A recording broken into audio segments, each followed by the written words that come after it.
दोस्तों फाइनली हम लोग क्लास 12th ईपीएस यानी इंटरप्रेन्योरशिप यानी उद्यमिता का यहाँ पे ऑब्जेक्टिव क्वेश्चन को देखने वाले हैं। आपके एग्जाम में किस तरीके से क्वेश्चन आएगी, आपके एग्जाम के लिए कुछ यहाँ पे गेस्ट क्वेश्चन है, स्पेशल क्वेश्चन आपको दे रहे हैं। तो ये जो है सेट बाय सेट चलेगी, तो अच्छे खासे यहाँ पे आपको क्वेश्चन का रिवीजन करवाया जाएगा और प्रॉपर आप जितना भी सेट है वो कंप्लीट आप देख लेते हैं। तो आपको जरूरी नहीं है कि सारा चैप्टर जाके पढ़ना।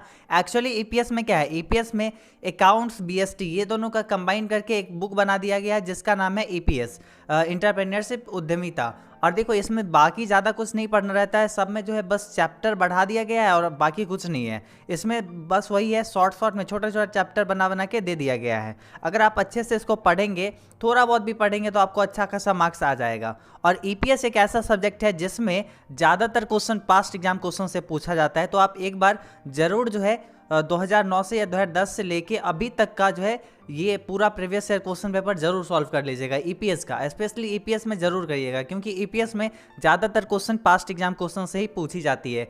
और आप अच्छे से बनाइए, कोई भी आपके पास क्वेश्चन बैंक है तो उसको देखिए और अच्छे तरीके से उसको पढ़ लीजिए। अब यहाँ पे देखिए, ये हमारी तरफ से ट्रिक था। आप अच्छे से अगर देखोगे तो आपको 100 में वहाँ पे 90% क्वेश्चन पास्ट एग्जाम क्वेश्चन से मिल जाएगा और बाकी जो क्वेश्चन आएगा हम लोग यहाँ पे तो देख ही रहे हैं।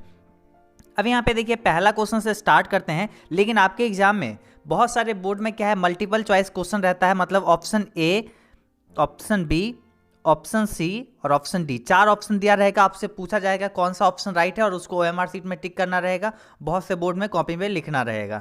तो ऐसे है यहाँ पर देखिए, हम लोग यहाँ पे डायरेक्ट जो करेक्ट आंसर है डायरेक्ट उसी को देखेंगे। मतलब यहाँ पे जो इनकरेक्ट ऑप्शन है उसको यहाँ पे लिखा ही नहीं गया है। आपको सिंपल वे में याद करते चलना है कि कौन सा आंसर राइट होगा। अभी यहाँ पे देखिए पहला क्वेश्चन में क्या है, व्यावसायिक अवसर वाणिज्यिक संभावित परियोजनाओं से संबंधित होता है। तो ये बात बिल्कुल सत्य है, व्यावसायिक अवसर जो होता है वाणिज्यिक संभावित परियोजनाओं से संबंधित होती है। तो ये बात जो है सत्य है, तो यहाँ पे क्या हो जाएगी, सत्य। अब उसके बाद देखिए यहाँ पे सेकेंड क्वेश्चन में क्या है, परिवर्तनीय क्रियाएं भावी व्यावसायिक विचारों की खोज से प्रारंभ होती है। तो यह भी जो है सत्य है, परिवर्तनीय क्रियाएं भावी व्यावसायिक विचारों की खोज से प्रारंभ होती है। तो ये बात सत्य है। अगर आप लोग नोट्स लिए हुए हैं या फिर आपको नोट्स अलाउ मिल चुका है तो आप नोट सेक्शन में जाके इसको रीड भी कर सकते हैं। पीडीएफ नोट्स ऑलरेडी अपलोड हो चुका है। चलिए दोस्तों, अब हम लोग यहाँ पे तीसरा क्वेश्चन देखते हैं और इसमें क्या है, व्यावसायिक अवसर, यहाँ पे अवसर होना चाहिए, अक्सर यहाँ पे है। और नोट सेक्शन में भी आप यहाँ पे चेक कर लीजिएगा, कहीं अगर अवसर के जगह अक्सर लिखा हो तो उसको अवसर आप मान लीजिएगा। व्यावसायिक अवसर जोखिमपूर्ण परियोजनाओं से संबंधित होती है, तो असत्य बात है, ये फॉल्स है। उसके बाद क्या है, उत्पाद जिसकी मांग अधिक होती है अधिक लाभप्रद होती है। जिस उत्पाद की जो मांग, अगर डिमांड ज़्यादा होगा तो वो ज़्यादा जो है प्रॉफिटेबल होगा ना, लाभप्रद ज़्यादा होगा। तो ऑब्वियसली यहाँ पे ट्रू हो जाएगा, सत्य हो जाएगा। उसके बाद यहाँ पे देखिए क्या है, यहाँ पे क्या बोला जा रहा है 5 नंबर क्वेश्चन में, किसी निश्चित निर्णय से पूर्व आंतरिक संसाधनों पर ध्यान देना आवश्यक होता है। तो बिल्कुल यहाँ पे ट्रू हो जाएगा, सत्य। क्योंकि देखिए कोई भी निश्चित निर्णय अगर आप लेते हैं उससे पहले आपको ये देख लेना होगा कि आपके पास कितना संसाधन है, रिसोर्सेज कितना है आपके पास, उसके बाद कोई भी निश्चित निर्णय लेना होगा। तो यहाँ पे ये जो है ट्रू हो जाती है। उसके बाद अगला यहाँ पे क्वेश्चन है, क्या किसी निश्चित निर्णय से पूर्व आंतरिक संसाधनों पर ध्यान देना आवश्यक होता है। हाँ, जरूरी है। देखिए ये जो है आपके बुक में ऐसे करके क्वेश्चन है, तो यहाँ पे करेक्ट ऑप्शन करके ले लिया गया है और ये जो है ट्रू फॉल्स से था। अब यहाँ पे देखिए, अभी हम लोग अच्छे से हर एक क्वेश्चन को देखेंगे। मतलब मल्टीपल चॉइस क्वेश्चन जो है, फिल इन द ब्लैंक, सभी कुछ को अच्छे से यहाँ पे कंबाइन करके ले लिया गया है। देखिए क्या है 7वां क्वेश्चन में, व्यावसायिक अवसर डैश से डैश यानी किससे संबंधित होती है। व्यावसायिक अवसर किससे संबंधित होती है, तो वाणिज्यिक संभाव्य परियोजना से। व्यावसायिक अवसर जो है किससे संबंधित होती है, तो वाणिज्यिक संभाव्य परियोजना से संबंधित होती है। उसके बाद अगला क्वेश्चन यहाँ पे देखिए 8 नंबर, और इसमें है उत्पाद जिसकी मांग अधिक होती है अधिक क्या होती है, लाभप्रद। जिस उत्पाद का जो है डिमांड ज़्यादा होगा वो ज़्यादा प्रॉफिटेबल होगा, लाभप्रद ज़्यादा होगा। उसके बाद अगला क्वेश्चन देखिए क्या है, किसी निश्चित निर्णय से पूर्व आंतरिक संसाधनों पर ध्यान देना क्या है, आवश्यक है। क्या है, आवश्यक है, नेसेसरी है। उसके बाद अगला यहाँ पे क्वेश्चन देखिए क्या है 10 नंबर, इसमें बोला जा रहा है प्रेरणाएं संबंधित नहीं होती है। प्रेरणाएं संबंधित नहीं होती है एक मुश्त भुगतान से। प्रेरणाएं संबंधित नहीं होती है एक मुश्त भुगतान से। देखिए आप ये क्वेश्चन सभी को अच्छे से देखिए और एग्जाम के एक दिन पहले भी अच्छे से देख लीजिएगा, नोट से ही पढ़ लीजिएगा। वीडियो ये इतना अगर नहीं देख सकते हैं बिल्कुल मत ही देखिएगा। अगर आपके पास नोट्स है तो आप वीडियो ना देख के आप नोट्स में जाके नोट्स में रीड कर लीजिएगा, क्योंकि उससे आपका टाइम का बचत होगा। क्योंकि यहाँ पे एक बार तो आप समझ ही लोगे, बाकी सेकंड टाइम में आप वहाँ पे रीड कर लेना सिंपल। उसके बाद यहाँ पे क्या है अगले क्वेश्चन में, और इसमें है सामाजिक ढांचा की रचना होती है। सामाजिक ढांचा की रचना होती है समुदाय के क्रियात्मक विभाजन से। समुदाय के क्रियात्मक विभाजन से लाभ अर्जन प्रक्रिया में शामिल होती है। तो क्या चीज? संचालन, मनोभाव एवं अनुक्रिया। ये सब जो है संचालन, मनोभाव एवं अनुक्रिया लाभ अर्जन प्रक्रिया में शामिल होती है। उसके बाद अगला देखिए 13वां क्वेश्चन है आर्थिक सहायता है। आर्थिक सहायता क्या है? पुनः भुगतान जो है आर्थिक सहायता है। उसके बाद अगला क्वेश्चन देखिए 14 नंबर, और इसमें है सामाजिक व्यापार संबंधित नहीं होती है। सामाजिक व्यापार संबंधित नहीं होती है। तो किससे? लाभ अर्जन प्रक्रिया से सामाजिक व्यापार संबंधित नहीं होती है। उसके बाद अगला क्वेश्चन देखिए क्या है 15 नंबर, और इसमें है बाह्य पर्यावरण जो शक्तियों से निर्मित है का सामान्य प्रभाव क्या होता है? डैश होता है, तो व्यवहार होता है। उसमें होता है व्यवहार। बाह्य पर्यावरण जो शक्तियों से निर्मित है उसमें सामान्य प्रभाव जो है व्यवहार होता है। आपका कैसा व्यवहार है उस अनुसार से आपका जो है बाह्य पर्यावरण प्रभावित होगा। आप अगर अच्छे तरीके से कस्टमर से डील करोगे तो आपको ज़्यादा वहाँ पे कस्टमर में आपको मिलेगा। ऐसे ही जितने भी विक्रेता वगैरह आते हैं, जितने भी मार्केटर आते हैं, सभी कुछ से अगर व्यवहार ही यहाँ पे मायने रखता है। उसके बाद 16वां क्वेश्चन क्या है आर्थिक नीति निर्धारित करती है कौन? व्यवसाय की क्या निर्धारित करती है? आर्थिक नीति जो है क्या निर्धारित करती है? व्यवसाय की दिशा और मात्रा जो है आर्थिक नीति निर्धारित करती है। उसके बाद अगला क्वेश्चन देखिए 17 नंबर, इसमें है व्यवसाय का नियामक ढांचा डैश से संबंधित होता है। व्यवसाय का नियामक ढांचा व्यवस्थापन से संबंधित होता है। क्या जैसे? व्यवस्थापन से संबंधित होती है। 18वां क्वेश्चन देखिए इसमें क्या है मांग पूर्वानुमान को बाजार मांग के रूप में भी जाना जाता है। तो ये बात बिल्कुल सत्य है। मांग पूर्वानुमान को किस नाम से और जाना जाता है? बाजार मांग के नाम से और जाना जाता है। तो ये बात बिल्कुल सत्य है। उसके बाद 19वां क्वेश्चन में देखिए क्या है विपणन का अर्थ है वह प्रस्तुत करना जो ग्राहक चाहता है। तो सत्य, यहाँ पे ये बात ट्रू है। विपणन का अर्थ वही होता है कि जो ग्राहक चाहे वही उसको मिले, वो विपणन कहलाता है।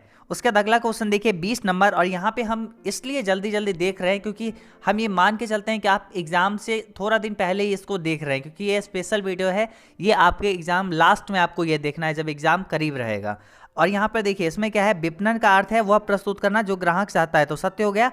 अगला क्वेश्चन है मांग पूर्वानुमान की नमूना सर्वेक्षण विधि का प्रयोग कब किया जाता है? जब ग्राहकों की संख्या कम होती है। तो असत्य हो जाएगा। मांग पूर्वानुमान की नमूना सर्वेक्षण विधि का प्रयोग कब किया जाता है? जब जो है ग्राहकों की संख्या अधिक होती है तब होती है, लेकिन यहाँ पे कम होती है दिया हुआ है, तो असत्य यहाँ पे हो जाएगी।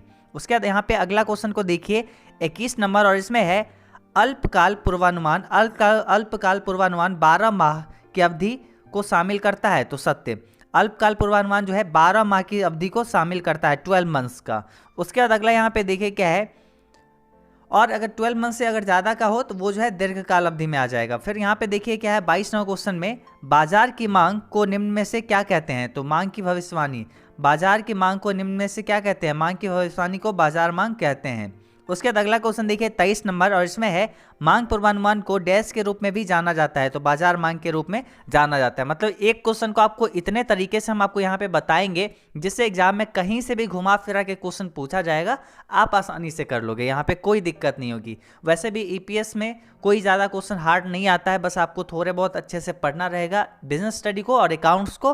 और ईपीएस में जो हम आपको यहाँ पे दे रहे हैं प्रॉपर बस उतना ही देख लीजिए, काफ़ी है। एग्जाम में आप अच्छे खासे मार्क्स ला सकते हैं। अभी यहाँ पे देखिए क्या है अल्पकालीन पूर्वानुमान डैश माह की अवधि को शामिल करता है। तो 12 माह की अवधि को शामिल करता है। फिर यहाँ पे देखिए 25वां क्वेश्चन है मांग पूर्वानुमान में शामिल है। तो क्या चीज़? पूर्वानुमान शामिल है। मांग पूर्वानुमान में क्या शामिल है? पूर्वानुमान। देखिए एक ही क्वेश्चन को आपको 2 बार 3 बार करके दिए हैं, जिससे आपको कोई दिक्कत नहीं होगी। अलग अलग तरीके से यहाँ पे पूछा गया है, कोई दिक्कत नहीं हुआ। अभी तो यहाँ पे आपको 25 क्वेश्चन याद हो गया। 25 क्वेश्चन टोटल, मतलब बहुत ही इंपॉर्टेंट है। यहाँ पर 25 क्वेश्चन आपको याद हो गया है। हर एक पार्ट में 25-25 क्वेश्चन देंगे, जिससे जो है यहाँ पे अच्छे खासे क्वेश्चन का आपको यहाँ पे प्रैक्टिस हो जाएगा और एग्जाम में जब भी क्वेश्चन रहेगा आप आसानी से वहाँ पे कर पाओगे। चलिए यहाँ पे सेकेंड पार्ट को देखते हैं। दोस्तों अब हम लोग देखेंगे ईपीएस क्लास 12th में जितने भी ऑब्जेक्टिव क्वेश्चन है उसका दूसरा सेट। पहला सेट हम लोग पहले ही देख चुके हैं, अगर आप नहीं देखे पहले देख लीजिए और उसके बाद यहाँ पे ये सेट स्टार्ट करिए। देखिए इसमें आपको क्वेश्चन आंसर बताएंगे, अच्छे से बताएंगे, बस आपको क्या करना है डायरेक्ट आंसर आपको बताएंगे। मतलब मल्टीपल चॉइस क्वेश्चन में यहाँ पे ये नहीं है कि आपको सारा यहाँ पे ऑप्शन बताएंगे, बस यहाँ पे जो डायरेक्ट आंसर होगा, करेक्ट आंसर होगा, डायरेक्ट हम आपको वही चीज़ बताते हुए चलेंगे, जिससे आपको आपका ज़्यादा टाइम ना लगे और आप आसानी से सारा चीज़ याद कर पाओ। देखो ऑप्शन होता है, कहीं कहीं अच्छा भी होता है, कहीं कहीं ख़राब भी होता है। यहाँ पे हम लोग जो है पहले भी पढ़ाते थे उसमें ऑप्शन के साथ, लेकिन अभी यहाँ पे कोशिश किए हैं कि सभी में ऑप्शन हटा के और डायरेक्ट आंसर आपको दे, जिससे जो है आपका टाइम की बचत होगा एग्जाम टाइम में आप जब पढ़ोगे। विपणन का स्वभाव में डैश शामिल है, तो उत्पादन नियोजन। विपणन के स्वभाव में क्या शामिल है, तो उत्पाद नियोजन शामिल है विपणन के स्वभाव में। विपणन के स्वभाव में क्या शामिल है, उत्पाद नियोजन। सेकंड क्वेश्चन में यहाँ पे है उपक्रम का चुनाव निर्भर करता है साहसी की स्वयं की योग्यता पर। साहसी की योग्यता कितना है, उसकी समझ कितना है, उसके अनुसार जो है क्या चीज़ होता है, उपक्रम का चुनाव होता है, वही उस पर मेन फैक्टर होता है। उसके बाद अगला क्वेश्चन है स्थापना में आसान होता है। स्थापना में आसान जो है एकाकी व्यापार होता है, एकाकी व्यापार स्थापना में जो है काफ़ी आसान हो जाता है। वही अगला क्वेश्चन देखिए क्या है, उपक्रम का चुनाव करते समय ध्यान देने योग्य बिंदु क्या है, तो पूंजी की उपलब्धता। उपक्रम का जब आप चुनाव कर रहे हैं तो पूंजी कितना उपलब्ध है आपके पास, वो तो आपको ध्यान देना ही होगा ना। ये नहीं कि मतलब आपके पास पूंजी बहुत कम है और आप बहुत सारे उपक्रम जो है उपक्रम देख लिए, तो ऐसे में नहीं हो पाएगा, आप नहीं उसको खरीद पाओगे, परचेज नहीं कर पाओगे। तो आपके पास पूंजी कितना उपलब्ध है वो भी आपको चेक करना होगा। उसके बाद अगला क्वेश्चन है यदि उत्पादन छोटे पैमाने पर करना हो तो एक उद्यमी व्यवसाय के किस पर प्रारूप को पसंद करेगा। किस प्रारूप, यहाँ पे पर नहीं होगा, किस प्रारूप को पसंद करेगा, तो एकाकी व्यापार प्रारूप को पसंद करेगा, एकाकी व्यापार। और यहाँ पे स्थापना में भी एकाकी व्यापार क्या होता है, आसान होता है। और अगर छोटे पैमाने पर अगर हो तो उद्यमी जो है व्यवसाय का किस प्रारूप को पसंद करेगा, तो एकाकी व्यापार को पसंद करेगा। उसके बाद अगला क्वेश्चन यहाँ पे 6 नंबर और इसमें है व्यवसाय का डैश भी व्यवसाय के प्रारूप को निर्धारित करता है। तो व्यवसाय का आकार जो होता है, व्यवसाय कितना बड़ा है, वो भी जो है व्यवसाय के प्रारूप को निर्धारित करता है। 7वां क्वेश्चन है डैश व्यावसायिक अवसरों की खोज के रूप में परिभाषित की जाती है। तो प्रवर्तन जो है व्यावसायिक अवसरों की खोज के रूप में परिभाषित की जाती है। क्या चीज़, प्रवर्तन। ये क्या है, अवसरों की खोज, व्यावसायिक अवसरों की खोज के रूप में परिभाषित किया जाता है। क्योंकि प्रवर्तन अगर कुछ पुराना चीज़ अगर मार्केट में अवेलेबल है, जैसे अगर मान लीजिए अगर शूज़, जूता अगर मार्केट में अवेलेबल है, अगर उसी को थोड़ा बहुत मॉडिफाई करके अलग डिज़ाइन बना के अगर वो जो है मार्केट में पेश किया गया, तो वो क्या हो जाती है, अवसरों की खोज हो जाएगी, उनकी प्रवर्तन हो जाएगी। यहाँ पर जो है क्या चीज़, प्रवर्तन सही आंसर हो जाएगी। अगला क्वेश्चन यहाँ पे देखिए 8वां क्वेश्चन और इसमें है डैश पर व्यवसाय की सामान्य योजना का निर्माण निर्भर करता है। तो स्वतंत्र एवं उत्पाद नियोजन पर जो है व्यवसाय की सामान्य योजना का निर्माण निर्भर करता है। उसके बाद अगला यहाँ पे क्वेश्चन देखिए 9 नंबर और इसमें है नियोजन होता है। नियोजन जो है अल्पकालीन भी होता है, मध्यकालीन भी होता है और दीर्घकालीन भी होता है। मतलब नियोजन जो है तीनों हो जाता है, अल्पकालीन, मध्यकालीन और दीर्घकालीन। काफ़ी इंपॉर्टेंट क्वेश्चन है, स्टार मार्क्स तो आप इसको लगा ही लीजिए। उसके बाद अगला क्वेश्चन है 10 नंबर, नियोजन भविष्य को पकड़ने के लिए बनाया गया पिंजरा है, यह कथन किसका है। यह कथन जो है एलन का है। ये जो है ईपीएस के लिए इंपॉर्टेंट तो है ही, साथ में बीएसटी बिजनेस स्टडी के लिए भी ये क्वेश्चन इंपॉर्टेंट है, तो आप इसको अच्छे से देख लीजिएगा। नियोजन भविष्य को पकड़ने के लिए बनाया गया पिंजरा है, यह कथन किसका है, तो एलन का है। अब उसके बाद अगला क्वेश्चन देखिए 11 नंबर और इसमें है नियोजन होता है। नियोजन क्या होता है, भविष्य के लिए होता है। नियोजन भविष्य के लिए किया जाता है कि भविष्य में हमें क्या, देखिए नियोजन का मतलब ही होता है प्लानिंग, और प्लानिंग का मतलब क्या हुआ, हम आगे जो भी काम करने वाले हैं उसके बारे में प्लान करना कि क्या करना है, कैसे करना है, कब करना है, किस व्यक्ति से करवाना है, कितना पैसा लगेगा, ये सब जो है प्लान बनाना ही नियोजन कहलाता है। तो ये जो है भविष्य के लिए हमेशा किया जाता है। उसके बाद 12वां क्वेश्चन है नियोजन है, तो नियोजन जो है आवश्यक तो होता ही है। उसके बाद आगे यहाँ पे क्वेश्चन है नियोजन सभी प्रारंभिक क्रियाओं का है, प्रारंभ और अंत दोनों है। नियोजन जो है सभी प्रारंभिक क्रियाओं का क्या है, प्रारंभ और अंत दोनों है। उसके बाद अगला क्वेश्चन देखिए 14 नंबर और इसमें है एक अच्छी योजना होती है लोचपूर्ण, एक अच्छी योजना लोचपूर्ण होती है। 15वां क्वेश्चन है नियोजन संगठित है, नियोजन संगठित है प्रबंध द्वारा, प्रबंध द्वारा जो है नियोजन संगठित है। चलिए अब अगला क्वेश्चन देखिए 15 नंबर क्वेश्चन याद रखिएगा, नियोजन संगठित है प्रबंध द्वारा। फिर यहाँ पे चलिए अगला क्वेश्चन हम लोग देखते हैं, और अगला यहाँ पे क्वेश्चन में क्या बोला जा रहा है 16 में, इसमें बोला जा रहा है नियोजन आधारित है। नियोजन आधारित है तो किस पर, भविष्य पर जो है नियोजन आधारित है। 17 नंबर क्वेश्चन है, परियोजना पहचान व्यवहार करती है। परियोजना पहचान व्यवहार करती है तो कैसा, व्यवहार्य परियोजना विचार से। यहाँ पे ऑप्शन यही कहा, ये देखिए आपके एग्जाम में अलग अलग ऑप्शन रहेगा, लेकिन आपको टिक किस पर करना है, व्यवहार्य परियोजना विचार से। परियोजना पहचान व्यवहार करती है व्यवहार्य परियोजना विचार से। अब अगला यहाँ पे चलिए क्वेश्चन देखते हैं 18 नंबर, और इसमें क्या है, उपकरणों के प्रमाणीकरण से कम होती है। क्या है, उपकरणों के प्रमाणीकरण से कम होती है क्या चीज़, बाह्य बाधाओं का जो है कमी होती है, मतलब ये जो है डिक्रीज होती जाती है, जितना भी बाहरी जो बाधा आती है वो सब कम होती जाती है। उसके बाद 19वां क्वेश्चन है, एक परियोजना है गतिविधियों का समूह। एक परियोजना में अलग अलग काम होते हैं, अलग अलग जो है तरीके से काम होता है, तो गतिविधि बहुत अलग अलग तरीके से होती है, और यहाँ पे गतिविधि का समूह जो होता है एक परियोजना हो जाती है। 20वां क्वेश्चन है, परियोजना का जीवन चक्र निम्नलिखित से संबंधित नहीं होता है। किससे, तो स्थिरीकरण से चरण जो है, स्थिरीकरण चरण जो है इससे संबंधित नहीं होती है परियोजना का जीवन चक्र। उसके बाद अगला यहाँ पे क्वेश्चन देखिए 21 नंबर, और इसमें है परियोजना प्रबंध संबंधित नहीं होता है।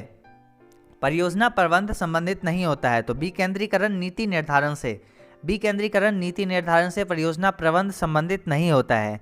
उसके बाद अगला क्वेश्चन देखिए यहाँ पे क्या है 22 नंबर, और इसमें है आधुनिकीकरण सुधारता है तो क्या चीज़ को, क्षमता को जो है आधुनिकीकरण सुधारता है। 23वां क्वेश्चन है, तकनीकी आर्थिक विश्लेषण में पहचान किया जाता है क्या चीज़, मांग संभावना। तकनीकी आर्थिक विश्लेषण में पहचान किया जाता है मांग संभावना।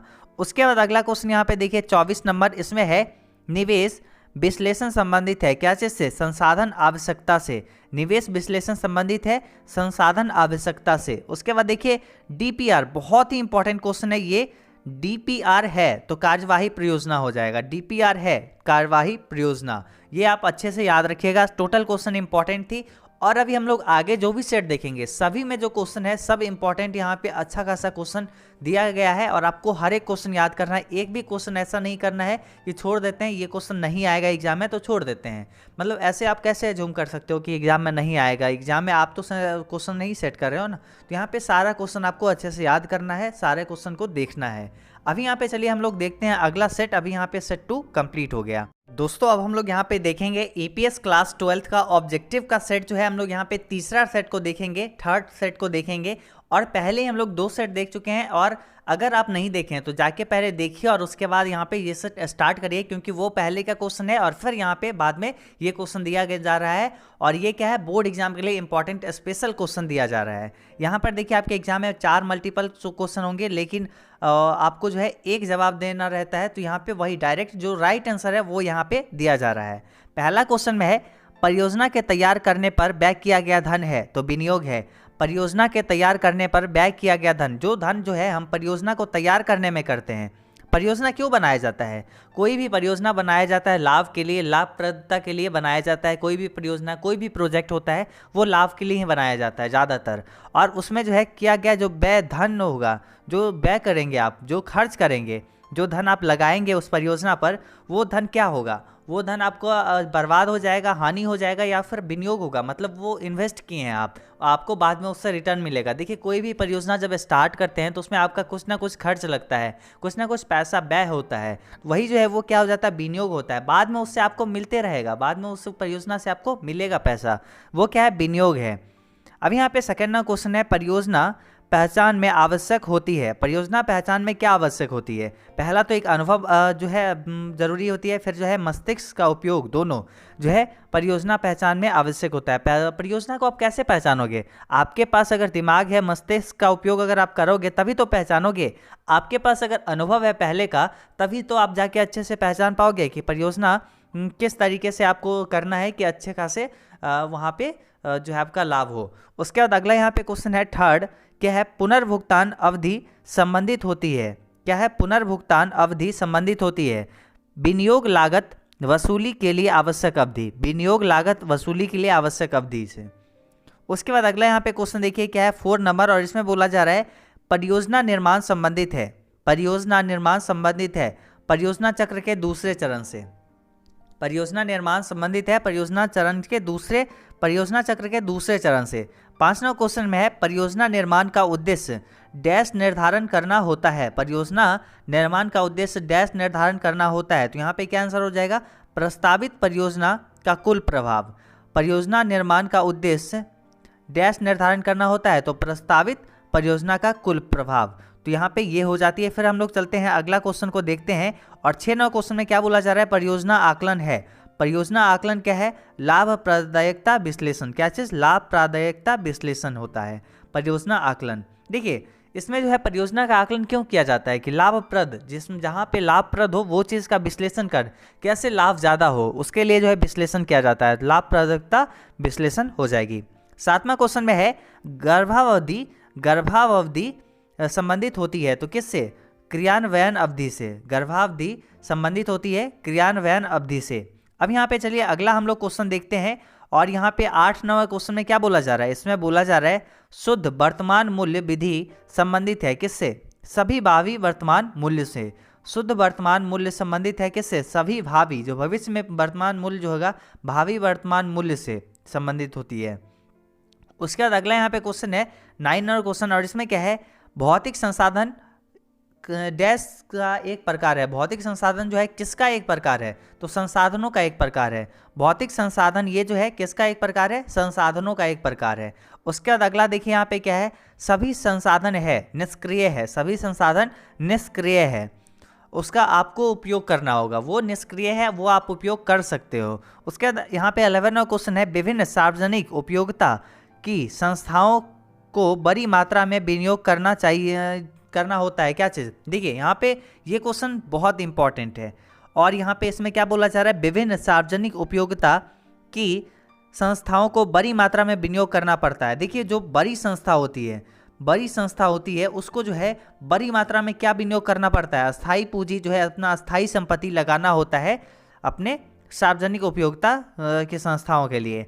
अभी यहाँ पे देखिए क्या है, अगला क्वेश्चन 12 नंबर, इसमें है दीर्घकालीन ऋण पर होता है स्थिर ब्याज दर। वही जो है अल्पकालीन ऋण पर क्या होता है, उसमें जो है परिवर्ती ब्याज दर होता है, उसमें चेंज होते रहता है ब्याज दर जो है। उसके बाद अगला क्वेश्चन देखिए 13 नंबर, इसमें है शुद्ध क्रियाशील पूंजी का अर्थ होता है चालू संपत्ति माइनस चालू दायित्व। चालू संपत्तियां माइनस घटाओ चालू दायित्व होता है यहाँ पे शुद्ध कार्यशील पूंजी का अर्थ। उसके बाद अगला क्वेश्चन देखिए 14 नंबर, और इसमें क्या है, नियमित कार्यशील पूंजी का अंश होता है अस्थाई कार्यशील पूंजी। नियमित कार्यशील पूंजी का अंश क्या होता है, अस्थाई कार्यशील पूंजी। उसके बाद देखिए यहाँ पे 15 नंबर क्वेश्चन में है, स्थिर लागत में शामिल रहता है कारखाना लागत। स्थिर लागत में क्या शामिल रहता है, कारखाना लागत।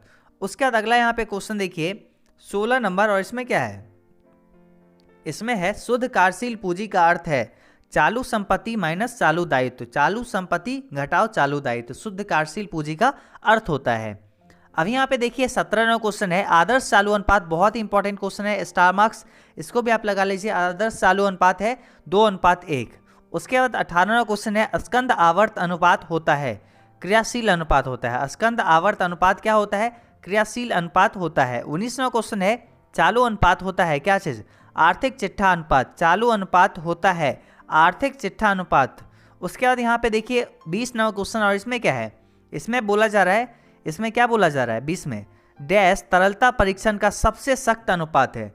कौन सा अनुपात जो है तरलता परीक्षण का सबसे सख्त अनुपात है, तो आंसर हो जाएगा पूर्ण त्रिव अनुपात। पूर्ण त्रिव अनुपात जो है तरलता परीक्षण के लिए सबसे सख्त अनुपात है। उसके बाद 21 नंबर क्वेश्चन है, डैश संचालन व्यय नहीं है।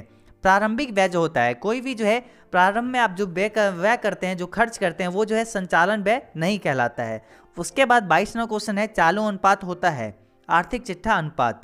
उसके बाद यहाँ पे देखिए क्या है 23 नंबर क्वेश्चन, और इसमें क्या बोला जा रहा है, आदर्श चालू अनुपात होता है। तो आदर्श चालू अनुपात 2:1 होता है। काफी इंपॉर्टेंट क्वेश्चन है, पहले भी आपको बता चुके हैं। 24 नंबर क्वेश्चन में यहाँ पे देखिए क्या है, सम विच्छेद बिंदु बराबर क्या होता है। बहुत इंपॉर्टेंट ये क्वेश्चन है, ब्रेक इवन पॉइंट का फॉर्मूला क्या होता है। देखिए आपके सब्जेक्टिव क्वेश्चन में भी ये पूछा जा सकता है, तो ये आप अच्छे से देख लीजिए। यहाँ पे 2 नंबर 3 नंबर के क्वेश्चन जो आएगी उसमें ये पूछा जा सकता है, तो वो ये आप अच्छे से देख लीजिए। सम विच्छेद बिंदु बराबर क्या होती है, स्थिर लागत बट्टे लाभ मात्रा अनुपात, स्थिर लागत बट्टे लाभ मात्रा अनुपात, याद रहेगा, स्थिर लागत बट्टे लाभ मात्रा अनुपात। उसके बाद 25 नंबर क्वेश्चन देखिए क्या है, अंशदान है। अंशदान क्या है, बिक्री घटाओ परिवर्तनशील लागत, बिक्री जो सेल हुआ है और जो परिवर्तनशील लागत है उसको घटा लेना है, वो कहलाएगा अंशदान है, अंशदान कहलाएगा। देखिए यहाँ पर हम लोग 25 क्वेश्चन देखे हैं, काफ़ी इंपॉर्टेंट सा क्वेश्चन था। अभी हम लोग सेट नंबर 4 देखेंगे, वो उसमें भी काफ़ी इंपॉर्टेंट क्वेश्चन हम आपको देंगे। तो ऐसे जो भी सेट है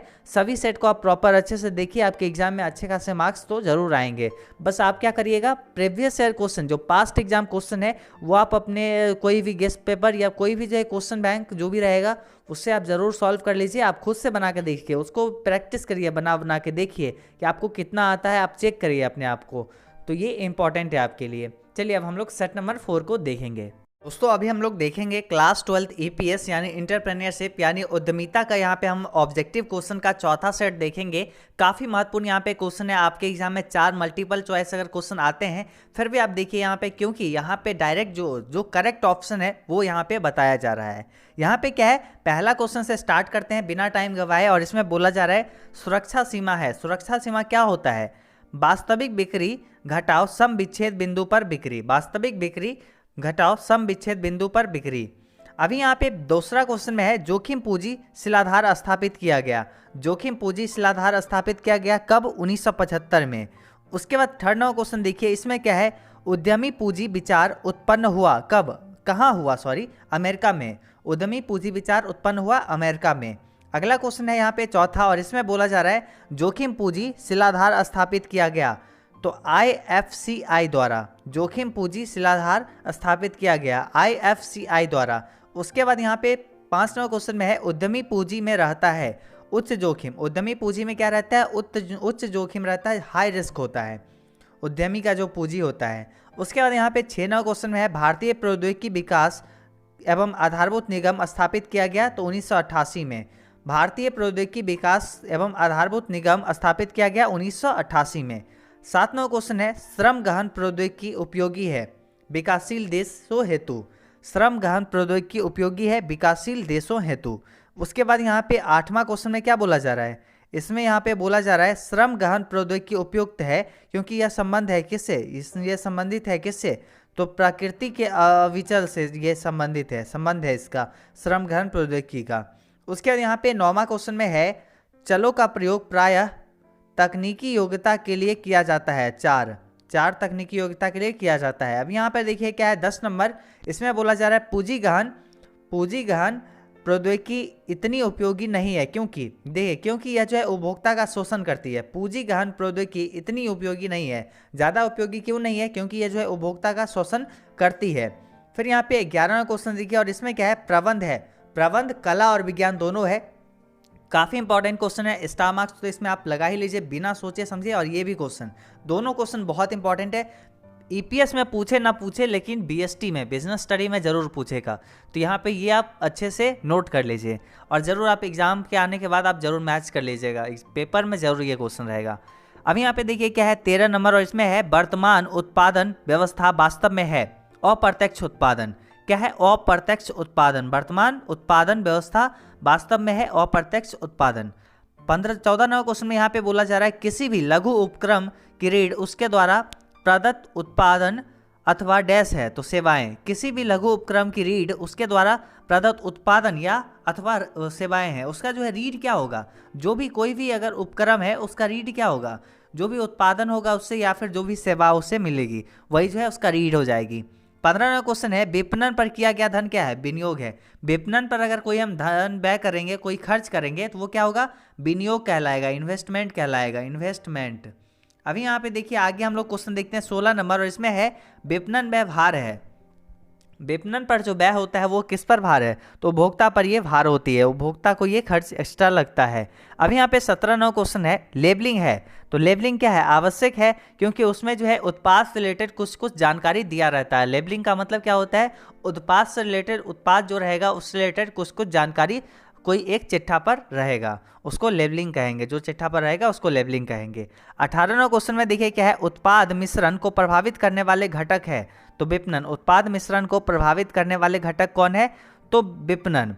उसके बाद यहाँ पे देखिए 19वां क्वेश्चन इसमें है जन निरपेक्ष साधन है तो मध्यकालीन वृत्त से, जन निरपेक्ष साधन है मध्यकालीन वित्त से। उसके बाद 20वां क्वेश्चन देखिए क्या है, आईडीबीआई किस वर्ष स्थापित की गई, तो 1964 में। आईडीबीआई किस वर्ष स्थापित की गई, 1964 में। 21वां क्वेश्चन है लाभांश है, लाभांश क्या है, लाभ का नियोजन है, लाभांश क्या है, लाभ का नियोजन। उसके बाद यहाँ पे देखिए 22 नंबर क्वेश्चन और इसमें है एसएफसी एक्ट भारत में किस वर्ष पारित किया गया, एसएफसी एक्ट भारत में किस वर्ष पारित किया गया, 1951 में।